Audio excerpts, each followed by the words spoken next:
한 아세안 특별정상회의가 오늘 저녁 환영 만찬을 시작으로 부산에서 개막합니다. 이에 앞서 문재인 대통령은 오늘 오전 태국 총리와 정상회담을 열고 양국 간 투자와 인프라 분야 협력 활성화 등 상생 협력 강화 방안을 논의했습니다. 지소미아 조건부 종료 연기에 대한 한일 간 기싸움이 팽팽합니다. 청와대는 일본 정부의 왜곡된 태도에 항의했고 일본이 이에 사과했다고 거듭 확인했지만 일본 외무성은 사과한 적이 없다고 부인하면서 갈등이 커지고 있습니다. 패스트트랙으로 지정된 선거법 개정안의 본회의 부의가 이틀 앞으로 다가오면서 국회에도 긴장감이 고조되고 있습니다. 한국당 황교안 대표가 선거법 저지를 위해서 단식을 이어가고 있는 가운데 민주당 이해찬 대표는 황 대표를 찾아 단식 만류에 나섰습니다. 코레일 노사가 임금 1.8% 인상 등에 합의하면서 지난 20일부터 계속됐던 철도노조 파업이 닷새 만에 철회됐습니다. 이에 따라 오늘 오후부터 KTX 등 열차 운행이 부분적으로 내일 오후쯤에는 완전히 정상화될 것으로 예상됩니다. 오늘 아침 제주 마라도 해상에서 선원 14명을 태운 어선이 조업 중에 전복됐습니다. 해경은 구조 작업과 수색 작업을 벌여 13명을 구조했지만 이 가운데 1명은 의식이 없는 상태입니다. 나머지 1명에 대한 수색 작업도 계속되고 있습니다. 홍콩 민주화 요구 시위가 6개월째로 접어든 가운데 치러진 구의원 선거에서 홍콩 범민주 진영이 압승한 것으로 나타났습니다. 구의원 선거 사상 처음으로 범민주 진영은 과반이 넘는 의석을 확보했고 친중국파는 의석을 크게 잃었습니다. 시청자 여러분 안녕하십니까? 11월 25일 뉴스앤이슈 시작합니다. 아세안 10개국이 모두 참여하는 한 아세안 특별정상회의를 위해서 부산으로 내려간 문재인 대통령은 태국과 정상회담을 시작으로 오늘 공식 일정을 시작했습니다. 오늘 저녁에는 정상회의의 시작을 알릴 환영 만찬을 주재하는데요. 미디어 센터가 마련된 부산 백스코 연결합니다. 김영수 기자. 네, 부산 백스코에 나와 있습니다. 예, 이틀 전부터 이어진 문 대통령의 정상회담 일정, 오늘은 이른 아침부터 시작했군요. 네, 그렇습니다. 문재인 대통령은 오늘 아침 태국의 프라유 차노차 총리와 정상회담을 했습니다. 문 대통령은 태국이 아세안 제2의 경제 대국이라면서 미래 신산업 육성과 국가 개발에 박차를 가하고 있다고 평가했습니다. 문 대통령은 특히 태국은 우리의 신남방 정책의 가장 중요한 협력 파트너라고 강조했습니다. 문 대통령은 또 아세안 의장국으로서 태국이 이번 한아세안 특별정상회의 개최에 많은 도움을 줬다고 감사를 표하고 성공적으로 마무리될 수 있도록 마지막까지 리더십을 발휘해달라고 요청했습니다. 문 대통령은 이어서 인도네시아, 필리핀과도 연쇄 정상회담을 할 예정입니다. 네, 오늘은 비교적 큰 규모의 부대 행사도 있다고 들었는데 하나씩 짚어볼까요? 네, 그렇습니다. 문재인 대통령과 아세안 정상들이 참석하는 오늘 주요 부대 행사를 살펴보겠습니다. 먼저 오전에는 CEO 서밋이 열렸는데요. 세계적 투자자 짐 로저스 회장을 포함해 우리나라와 아세안 기업인 500여 명이 한자리에 모였습니다.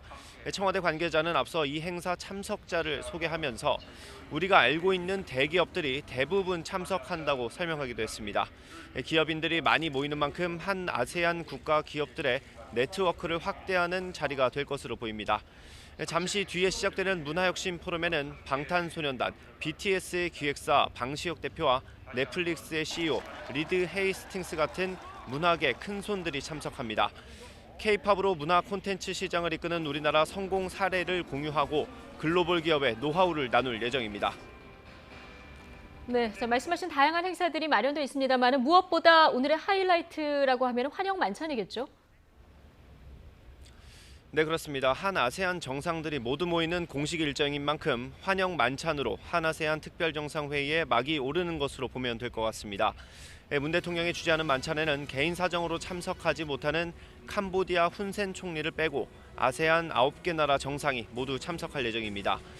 이재용 삼성전자 부회장과 정의선 현대자동차 수석부회장, 최태원 SK 회장, 구광모 LG 회장 등 4대 그룹 총수를 포함해 우리 경제계 인사 200여 명도 초대됐습니다.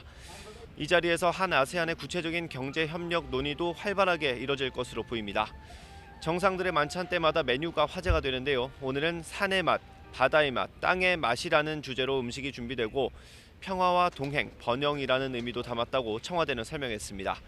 만찬은 배우 정우성 씨의 사회로 진행되고 가수 현아 씨와 마술사 이은결 씨 등이 공연할 예정입니다. 국민과 함께 한다는 의미에서 정상회의 만찬 행사는 비공개로 진행한다는 기존의 관례를 깨고 언론을 통해 공개될 예정입니다. 지금까지 부산 백스코에서 전해드렸습니다. 네, 국회로 가보겠습니다. 패스트트랙으로 지정된 선거법 개정안의 본회의 부의가 이틀 앞으로 다가오면서 국회에도 긴장감이 고조되고 있습니다. 자유한국당 황교안 대표가 선거법 개정안 저지를 위해서 엿새째 단식을 이어가고 있는 가운데 더불어민주당 이해찬 대표가 황 대표를 만나서 단식 만류에 나섰습니다. 국회 취재기자 연결합니다. 우철희 기자. 네, 국회입니다. 네, 자, 민주당 이해찬 대표, 한국당 황교안 대표를 직접 만나러 갔다고요? 네, 한국당 황교안 대표 청와대 앞에서 엿새째 단식을 이어가고 있습니다. 본회의 부의가 이틀 앞으로 다가온 선거법 개정안 저지를 위해서죠. 민주당 이해찬 대표가 직접 황교안 대표를 만나러 청와대 인근의 단식 농성장을 찾았습니다. 지금 화면으로 나오고 있는데요. 회담을 마치고 나온 이해찬 대표는 빨리 단식을 중단하고 함께 대화하자고 이야기했다고 밝혔습니다. 두 대표의 만남이 길지는 않았습니다. 황 대표가 기력이 떨어져 목소리도 들리지 않을 정도였던 등 상황이 여의치 않았던 것으로 보입니다. 여기에 그동안 두 사람의 공식 석상에서의 만남을 비춰봤을 때 사이가 썩 좋지는 않았던 탓도 있겠죠. 단 둘이 만난 것도 이번이 처음인 것으로 알려졌습니다. 반면 황교안 대표는 오늘 아침 SNS를 통해서 단식을 계속하겠다는 의지를 분명히 했습니다. 황 대표는 육신의 고통을 통해 나라의 고통을 떠올린다고 말했는데요. 오늘 급격하게 기온이 떨어지면서 거리에서 단식하고 있는 황교안 대표의 건강 상태에 대해서도 우려가 나오고 있습니다. 비서실장인 김도읍 의원은 혈압이 많이 떨어지는 등 건강이 상당히 악화됐다면서 의료진을 대기시켜야 할 것 같다고 언급하기도 했습니다.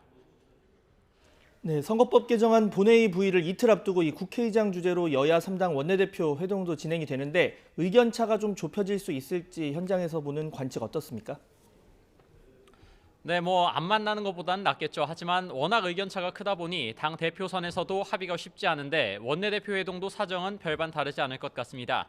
잠시 뒤입니다. 11시 반부터 문희상 국회의장 주재로 더불어민주당 이인영, 자유한국당 나경원, 바른미래당 오신환 원내대표가 만날 예정입니다. 아무래도 이틀 앞으로 다가온 선거법 개정안 본회의 부의가 핵심 의제인데요. 앞서 민주당 이인영 원내대표는 라디오 프로그램에서 한국당의 입장 변화가 없다면 국회법 절차에 따라 대응하겠다고 표결 처리를 시사했습니다. 또 황교안 대표의 단식으로 원내대표 동반 미국 방문 때 합의 처리 시도가 원천 봉쇄됐다고 유감을 나타내면서 협상을 절벽으로 몰아가고 있다고 비판했습니다.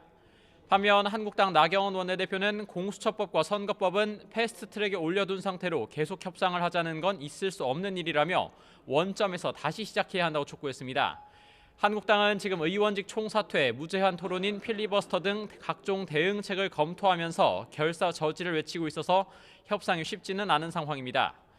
또 선거법 개정안 처리에 열쇠를 쥔 바른미래당과 정의당, 민주평화당과 대한신당 모두 입장이 제각각이라서 부의는 임박했지만 상황은 짙은 안개 속입니다.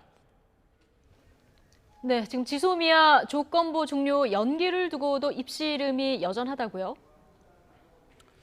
네, 여야 시각차가 확연하게 드러납니다. 먼저 민주당은 종료 연기를 두고 다행이라면서 소위 우리의 굴욕 외교가 아니라는 점에 해명에 역점을 두고 있습니다. 이인영 원내대표는 미국의 압박으로 한국이 일방적인 후퇴를 한 게 아니라 미국의 입장을 바꿔서 일본의 입장을 변화시킨 우리 외교에 보이지 않는 성과라고 치켜세웠습니다. 반면 한국당은 우리 외교안보 라인의 한심하고 위험한 수준을 그대로 내보였다면서 즉각적인 외교안보 라인 경지를 촉구했습니다. 나경원 원내대표는 지소미아 종료 연기가 외교 성과라면 손익계산서를 공개하라면서 청와대는 더 이상 너저분하게 늘어놓을 필요가 없다고 맹비난했습니다. 바른미래당 손학규 대표는 최악의 상황을 면하게 된 데 대해 다행스럽다면서도 한국 외교에 많은 문제점이 노출됐고 한미 동맹 균열이라는 우려가 커졌다고 언급했습니다. 지금까지 국회에서 YTN 우철입니다.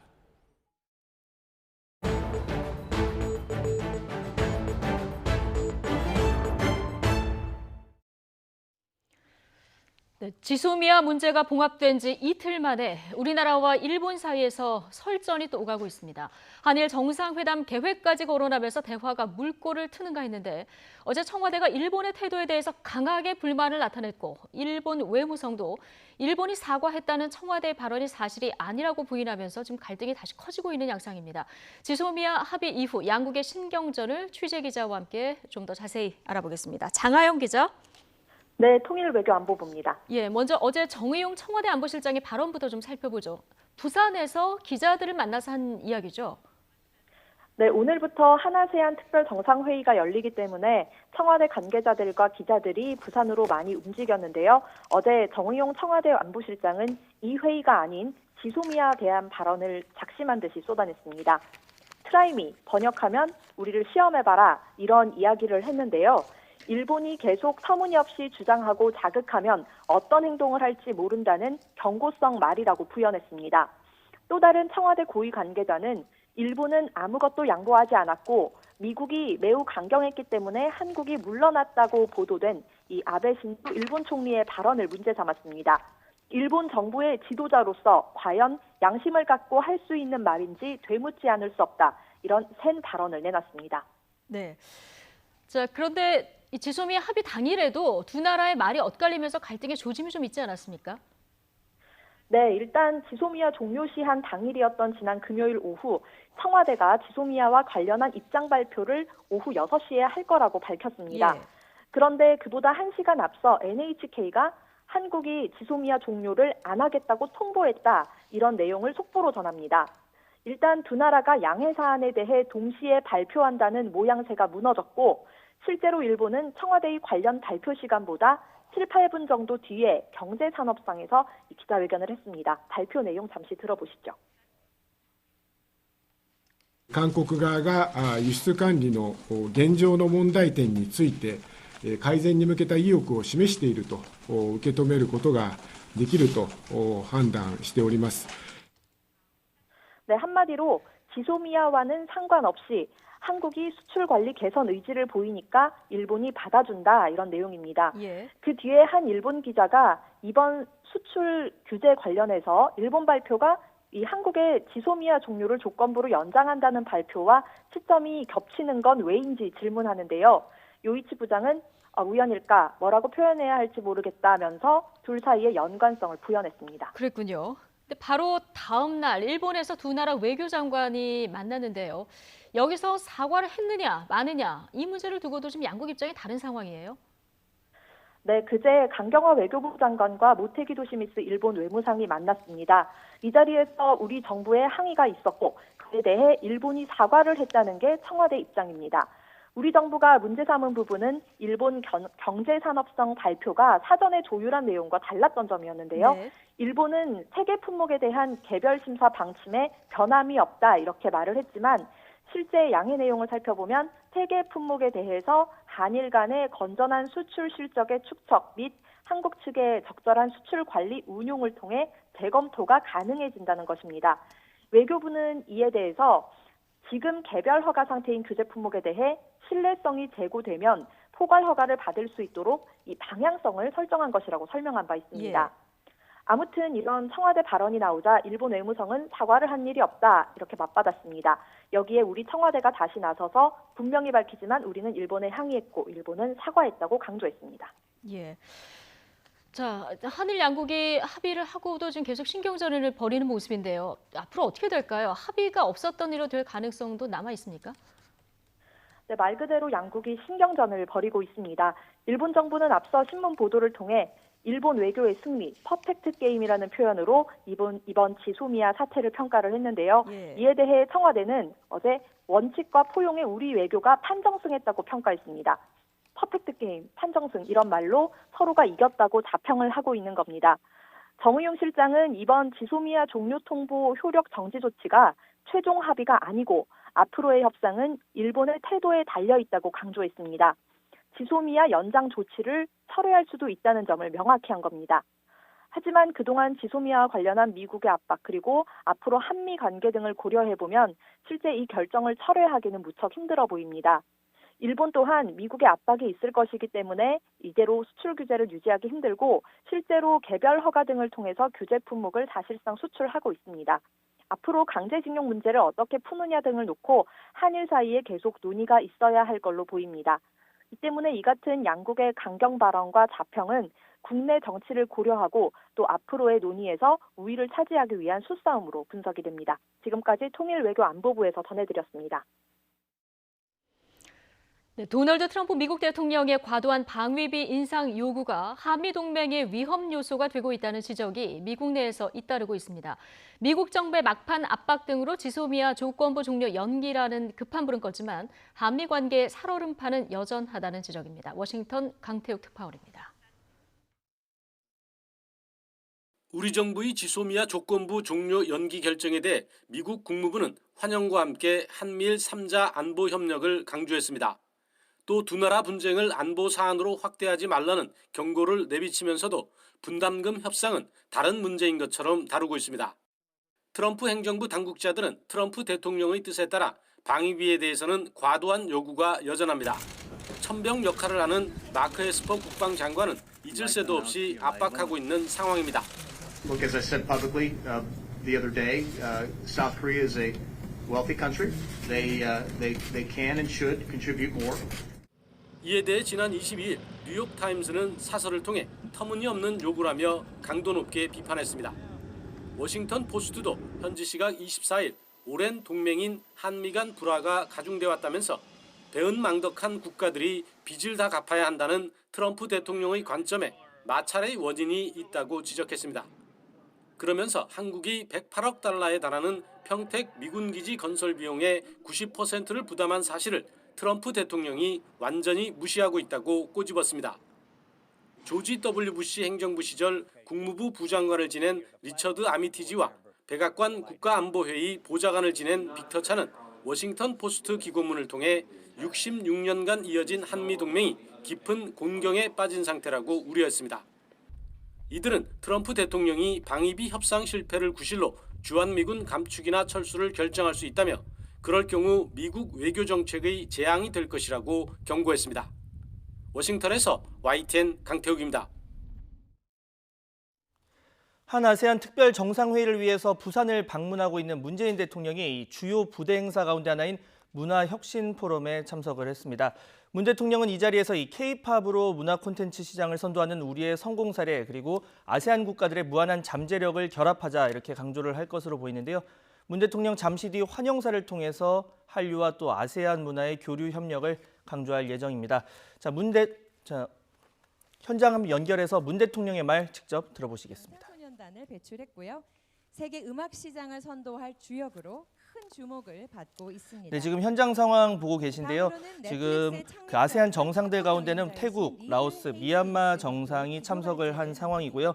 네, 문화혁신 포럼에 방탄소년단 BTS의 기획사 방시혁 대표 그리고 넷플릭스의 CEO 리드 헤이스팅스 같은 문학의 큰손들이 참석을 합니다. 지금 아직까지 문 대통령 환영사는 시작이 되지 않은 상황이고요.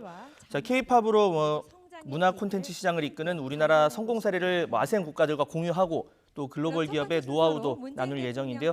지금은 개회사 전에 내빈을 소개하고 등등등 환영사가 이제 곧 시작이 될 예정입니다.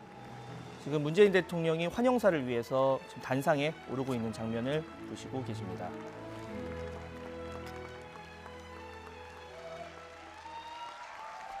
자, 문 대통령의 말 직접 들어보시겠습니다. 존경하는 태국 프라윷 짠오차 총리님, 라오스 통룬 시술리 총리님, 미얀마 도 앙산수치 국가고문님, 한국은 지금 겨울의 초입에 있습니다.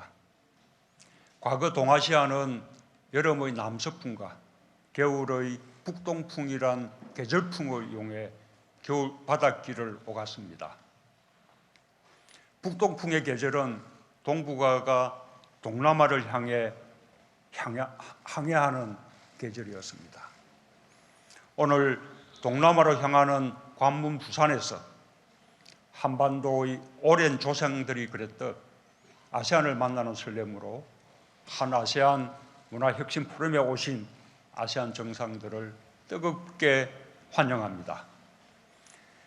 나는 지난 2년간 아세안 10개국을 모두 방문하며 다양한 민족, 언어, 종교 문화가 조화롭게 공존하는 것을 보았고 아세안 문화예술의 포용성과 역동성을 피부로 느꼈습니다.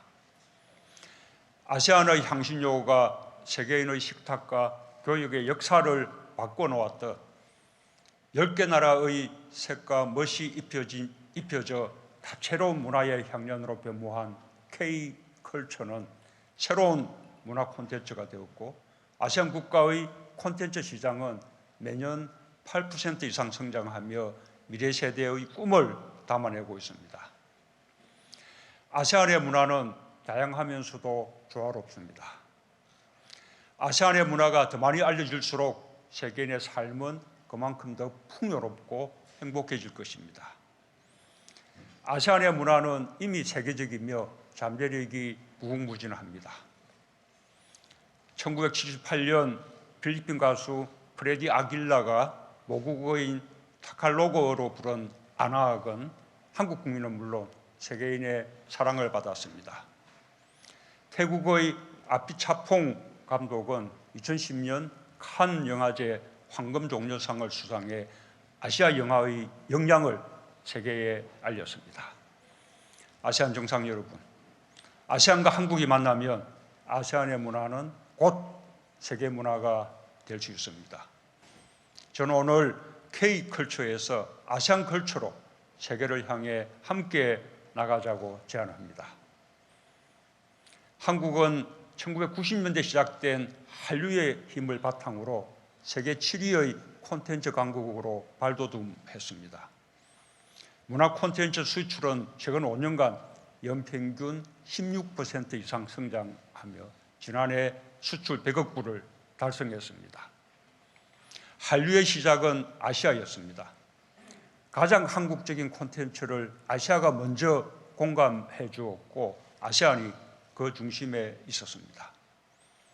한국의 문화 콘텐츠는 아세안의 사랑을 기반으로 세계 전역으로 퍼져나갈 수 있었습니다. 문화 콘텐츠는 이제 문화를 넘어 가장 유망한 성장 산업입니다. 한국이 같은 문화적 정체성 위에서 아시안 문화 콘텐츠의 동반자가 되겠습니다. 오늘 한아세안 특별정상회의를 기념해 마련한 문화혁신 포럼도 내년부터 정례적으로 개최하고자 합니다. 아세안과 협력해 글로벌 문화시장 진출을 모색하고 미래 세대의 상호 이해와 우정을 깊게 다지는 문화교류의 협력 플랫폼으로 발전시켜 나가겠습니다. 한 아세안 센터, 아시아 문화전당, 여기에 유일한 아세안 문화원을 중심으로 아세안의 찬란한 문화를 알리는 상방향 문화교류를 적극 추진하겠습니다. 문화 다양성과 창의성을 살리는 데도 노력하겠습니다. 한 아세안 영화 협력 촉진을 위한 기구를 설립해 역동적으로 성장하는 아세안의 영화 산업을 뒷받침하겠습니다. 예술과 함께하는 미래 캠페인을 통해 청소년 문화예술 교류 협력도 확대해 나갈 것입니다. 아세안과 한국은 모두 사람을 소중히 여기며 평화와 포용, 혁신을 추구해 왔습니다. 지속 가능한 세계를 만드는 길도 아시아의 문화에 있습니다. 우리의 문화 협력이 새로운 경제적 가치를 만들어낼 뿐 아니라 새로운 시대를 여는 힘이 될 것이라 믿습니다. 감사합니다. 네, 환영사를 전해주신 문재인 대통령께 큰 박수 다시 한번 부탁드립니다. 네, 아세안 국가와의 이 문화협력을 강조한 문 대통령의 환영사 들어보셨습니다. 다음 소식입니다. 홍콩에서 치러진 구의원 선거 결과 이 범민주 진영이 과반이 훨씬 넘는 압승을 거뒀습니다. 민심의 쓰나미가 홍콩을 덮쳤다 이런 표현까지 나오고 있는데요. 베이징 취재기자 연결합니다. 강성웅 특파원. 네, 베이징입니다. 네, 아직도 이 개표가 일부 지역에선 진행이 되고 있는데 대부분 지역구의 당선 윤곽은 드러난 상황이죠? 그렇습니다. 현지 시각으로 오전 7시까지 개표 결과가 보도가 되고 있는데 범민주 진영이 과반을 훨씬 넘는 압승을 거뒀습니다. 친중국 진영은 참패했습니다. 홍콩 사우스차이나 모닝포스트 보도를 보면 현지 시각 오전 7시, 그러니까 우리 시각 오전 8시까지 개표 결과 범민주 진영이 278석을 차지했습니다. 전체 452석 가운데 절반이 226석인데 과반은 물론 60%가 넘는 의석을 차지한 겁니다. 반면 친중파 진영은 42석에 그쳤습니다. 범민주 진영이 홍콩 구의원 선거 사상 과반 의석을 차지한 것은 이번이 처음입니다. 또 현재까지 전체 18개 구 중에서 12개 구에서 다수 의석을 차지한 것으로 나타났습니다. 범민주 진영은 직전 선거인 2015년 선거에서는 무려 100개 이상 선거구에 후보조차 내지 못했던 상황과 비교하면 상전벽해 같은 승리를 거둔 겁니다. 여기서 범민주 진영 구의원 당선자의 말을 잠시 들어보겠습니다. Yeah, I think the Hong Kong people have clearly spoken in a way that this is not only a referendum, but it sends a very strong signal to the government, the authorities in Hong Kong and Beijing, that the Hong Kong people, in particular, the middle class area like the South Horizons, which actually is a backbone of Hong Kong society. 자, 민주화 요구 시위로 범민주 진영이 우세할 것이다 이런 전망이 나오기는 했지만 지금의 선거 결과 그 이상이다라는 평가가 나오죠. 그렇습니다. 범민주 진영의 승리를 예상은 했지만 의석의 과반 정도만 차지해도 성공이 아닌가 이렇게 전망이 나왔었습니다. 사우스 차이나 모닝포스트는 이반된 민심의 쓰나미가 홍콩을 쓸고 지나갔다 이렇게 표현을 할 정도입니다. 조금 전에 들어본 이 구의원 당선자의 말처럼 이번 선거는 일종의 국민투표와 같이 홍콩 시민들의 정부에 대한 심판으로 받아들여지고 있습니다.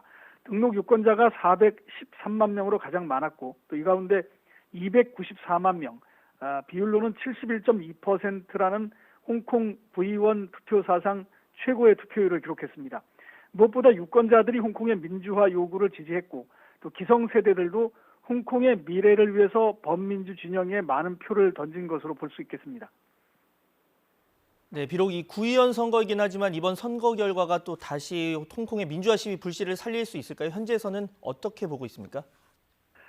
정부의 강경 진압으로 잦아들었던 홍콩 시위도 다시 탄력을 받을 것으로 보이는데 주도 세력이 현재 대부분 구속된 상황이어서 어떤 양상으로 전개될지가 관심입니다. 범민주 진영은 우선 선거운동 과정에서 얘기했던 대로 시위대의 5대 요구를 수용하라고 홍콩 정부에 촉구를 할 것으로 예상이 됩니다. 여기에는 구속된 시위 참가자의 전원 석방 그리고 행정장관 직선제가 포함되어 있습니다. 하지만 홍콩 정부와 중국 정부가 최근 강경 기조로 돌아서서 이것을 쉽게 수용할 가능성은 낮은 상태여서 또다시 마찰이 예상됩니다. 그러나 범민주 진영의 입장에서는 내년 9월에 입법회 선거가 있는데 구의원들도 여기에 출마해서 당선이 되면 입법회 의원을 겸직을 할 수가 있습니다. 그러니까 좀 유리한 고지를 차지했다고 볼 수 있고요. 또 이번에 당선된 구의원 가운데 117명이 행정장관 선거인단에 포함이 되는데 오는 2022년에 치러질 2차기 행정장관 선거에서도 과거보다는 좀 다소 유리한 상황에서 시작을 할 수 있게 됐다는 이런 성과를 얻은 셈입니다. 지금까지 베이징에서 YTN 강성웅입니다. 오늘 아침 제주 마라도 해상에서 선원 14명을 태운 통영선적 창진호가 전복됐습니다. 해경은 대형 경비함과 헬기 등을 동원해서 사고 해역에서 13명을 구조하고 1명을 수색 중인데요. 취재기자 연결해서 자세한 소식 들어보겠습니다. 고재영 기자. 네, 제주입니다. 네, 지금 사고가 난 지 한 4시간 정도가 지났는데 아직 1명은 구조되지 못한 상황이죠? 네, 그렇습니다. 오늘 아침 7시 20분쯤 서귀포 마라도 남서쪽 해상에서 전복된 창진호 선원 14명 중 13명만 구조됐습니다. 해경은 사고 직후 대형 경비함과 공군 헬기를 지원받아 구조에 나섰는데요. 사고 해역에서 선원들이 타고 있는 구명보트 등이 발견돼 선원 13명을 구조했습니다. 이 가운데 상태가 위중한 2명은 병원으로 긴급 이송됐는데요. 그 가운데 1명은 숨진 것으로 확인됐습니다. 통영선적 24톤급 창진호는 오늘 아침 6시쯤 제주 서귀포시 마라도 남서쪽 87km 해상에서 침수한다며 구조 요청을 했는데요. 해경에 신고한 뒤 6시 40분까지 인근에 있던 어선과 교신을 했고 7시 19분쯤 사고 해역에서 전복됐습니다. 현재 사고 해역에는 북서풍이 초속 19m로 강하게 불고 있고 파도도 4m 높이 높게 치는 등 기상상황이 좋지 않아 아직 구조되지 못한 선원 1명의 수색 작업이 어려움을 겪고 있습니다. 창진호는 문어잡이 배로 지난 1일 통영에서 선원 14명을 태우고 조업을 나갔고 내일 저녁에 통영항으로 입항할 예정이었습니다. 지금까지 제주에서 전해드렸습니다. 어젯밤 전북 군산 앞바다에서 연락이 끊긴 양식장 관리선 선원 3명이 구조됐습니다. 군산 해양경찰서는 오늘 아침 8시쯤 군산시 옥도면 비안도 남서쪽 7km 지점에서 김양식장 관리선을 발견했습니다. 해경은 승선원 5명 가운데 러시아인 2명과 한국인 1명을 구조했습니다. 구조된 한국인은 생명이 위독한 것으로 전해졌는데요. 해경은 나머지 2명을 찾기 위해서 선박 14척과 헬기 3대를 동원해서 수색 작업을 벌이고 있습니다. 걸그룹 카라 출신의 가수 구하라 씨가 자택에서 숨진 채 발견됐습니다. 구체적인 사망 경위가 아직은 확인되지 않은 가운데 현장에서 발견된 메모에 대해서 경찰은 직접 구 씨가 작성을 했는지 또 유서로 볼 수 있는지를 조사하고 있습니다. 한동호 기자가 보도합니다. 일요일 오후 6시쯤 구하라 씨가 숨졌다는 신고가 접수됐습니다. 서울 청담동 자택에서였습니다. 구체적인 사망 경위는 아직 확인되지 않았습니다. 유서 여부도 현재까지 공개되지 않았습니다. 경찰은 유족과 협의한 뒤 수사 진행 상황의 공개 여부를 결정하겠다고 말했습니다. 구 씨는 지난 5월 SNS에 안녕이라는 글을 올린 뒤 자택에서 극단적 선택을 시도했다가 의식을 잃은 채 발견됐습니다. 당시 병원으로 옮겨진 뒤 건강을 회복하고 이후 인터뷰에서 건강한 모습을 보이겠다며 포부를 밝혔습니다. 친한 친구였던 가수 설리 씨가 숨진 뒤엔 자신의 SNS에 추모하는 글과 사진을 올렸습니다. 최근까진 성관계 동영상을 공개하겠다며 협박한 전 남자친구와 법정 공방을 벌이기도 했습니다. 2008년 걸그룹 카라로 데뷔한 구 씨는 국내에서 가수와 배우로 활발한 활동을 이어오다 최근엔 일본 활동에 주력했습니다. 비보 전날 자신의 SNS에 남긴 잘 자라는 말은 이제 그녀가 남긴 마지막 인사가 됐습니다. YTN 한동우입니다. 이런 가운데 고 구하라 측이 팬을 위한 별도의 빈소를 강남 성모병원에 마련했습니다. 구하라 측은 오늘 입장문을 통해서 팬과 언론 관계자를 위한 별도의 조문 장소를 마련했다며 강남 성모병원 장례식장에서 오늘 오후 3시부터 오는 27일까지 조문할 수 있다고 밝혔습니다. 다만 장례를 조용히 치르길 원하는 유가족의 뜻에 따라 장례 절차를 비공개로 진행할 예정이라며 장례식장에 대한 방문과 취재를 삼가해달라고 당부했습니다. 철도노조가 닷새 만에 파업을 중단했습니다. 코레일 노사는 오늘 임금과 주요 현안 사항에 잠정 합의하고 파업을 종료한다고 밝혔습니다. 코레일 노사는 파업 돌입 이후 비공식 접촉에 이어 지난 23일부터 교섭을 재개해서 이틀에 걸친 마라톤 협상 끝에 오늘 오전 6시 최종 타결됐다고 설명했습니다. 주요 합의 내용은 임금 1.8% 인상과 4조 2교대 도입에 따른 인력 충원에 대한 철도 노사와 국토부 협의, 고속철도 통합 방안 건의, 자회사의 임금 수준 개선 건의 등입니다. 철도 노조가 파업을 철회하면서 열차 운행은 복귀 직원 교육과 운행 일정 조정 등을 거쳐서 이르면 내일부터 단계적으로 정상화될 예정입니다. 정부의 분양가 상한제 시행 계획 발표 뒤 30대 젊은 층들이 서울 아파트를 대거 매입한 것으로 나타났습니다. 국토교통부와 한국감정원의 지난달 매입자 연령대별 서울 아파트 거래 현황을 보면 30대의 매입 비중이 31%로 전 연령대를 통틀어 1위를 차지했습니다. 전통적으로 주택 매입 비중이 가장 높았던 40대는 29%, 20대 24%, 50대는 19%로 집계됐습니다. 20대와 30대의 서울 아파트 매입 비중이 높아진 건 최근 정부의 청약제도 개편으로 청약 가점 대상이 확대된 데다 주택도시보증공사의 분양가 규제로 로또 아파트가 늘면서 서울 지역 청약 경쟁률이 급격히 높아진 때문으로 분석됐습니다.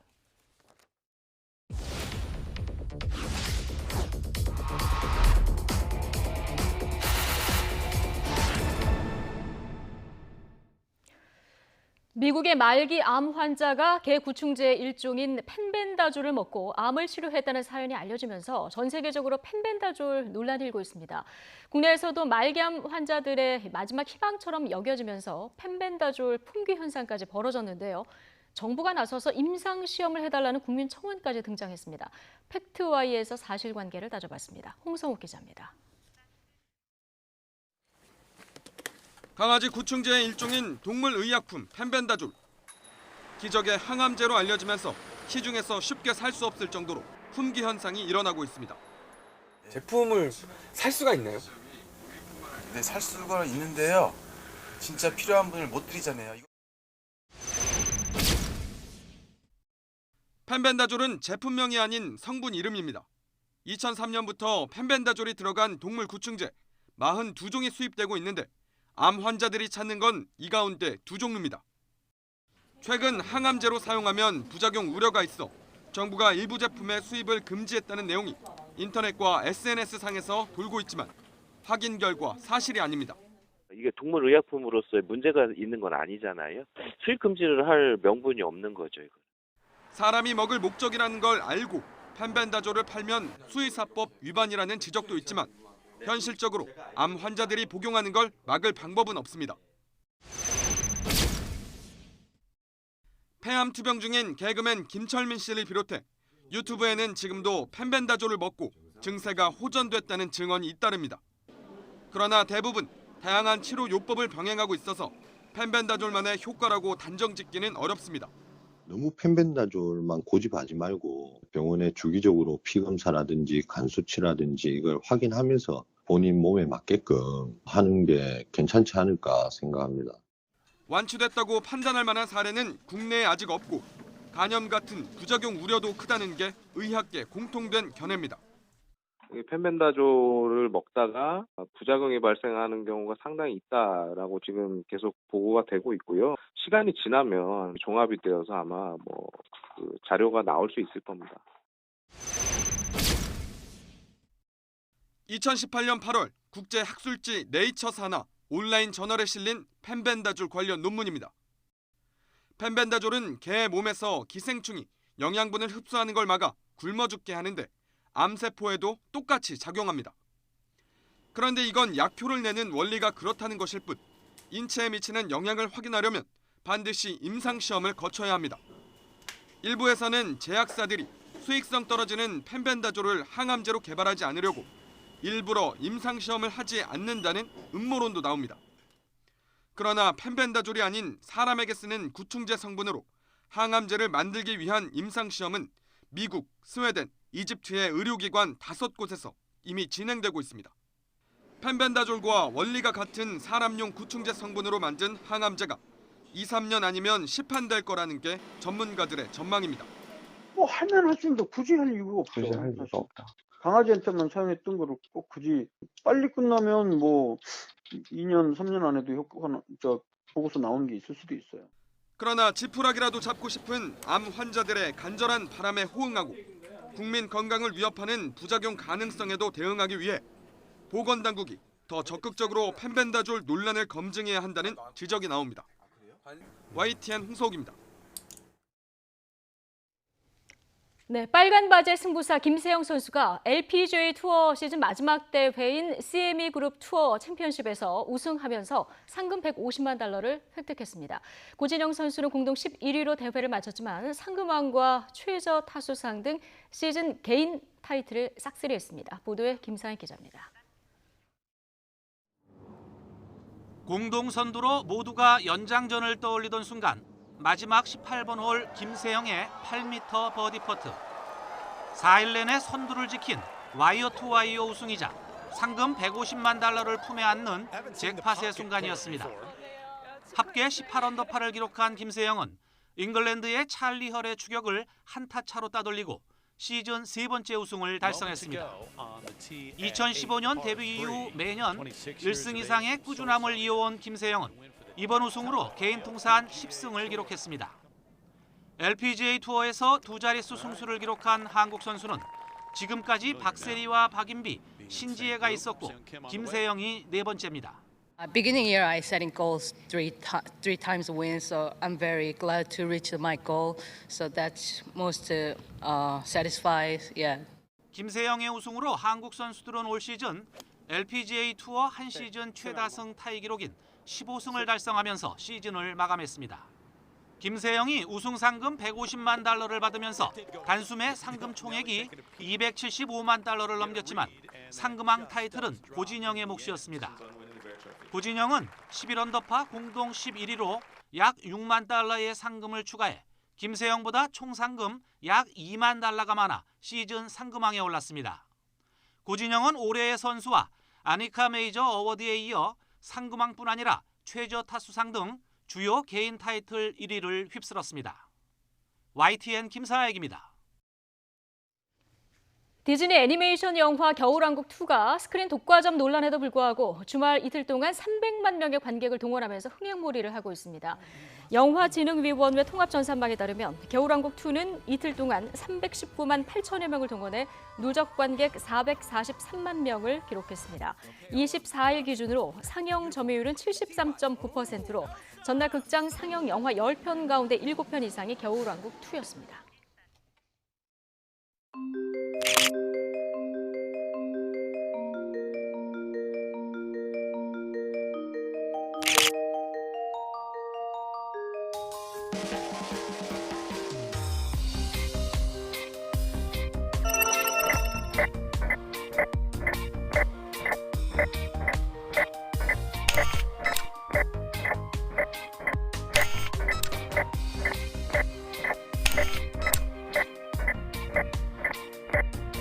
Three, two, one.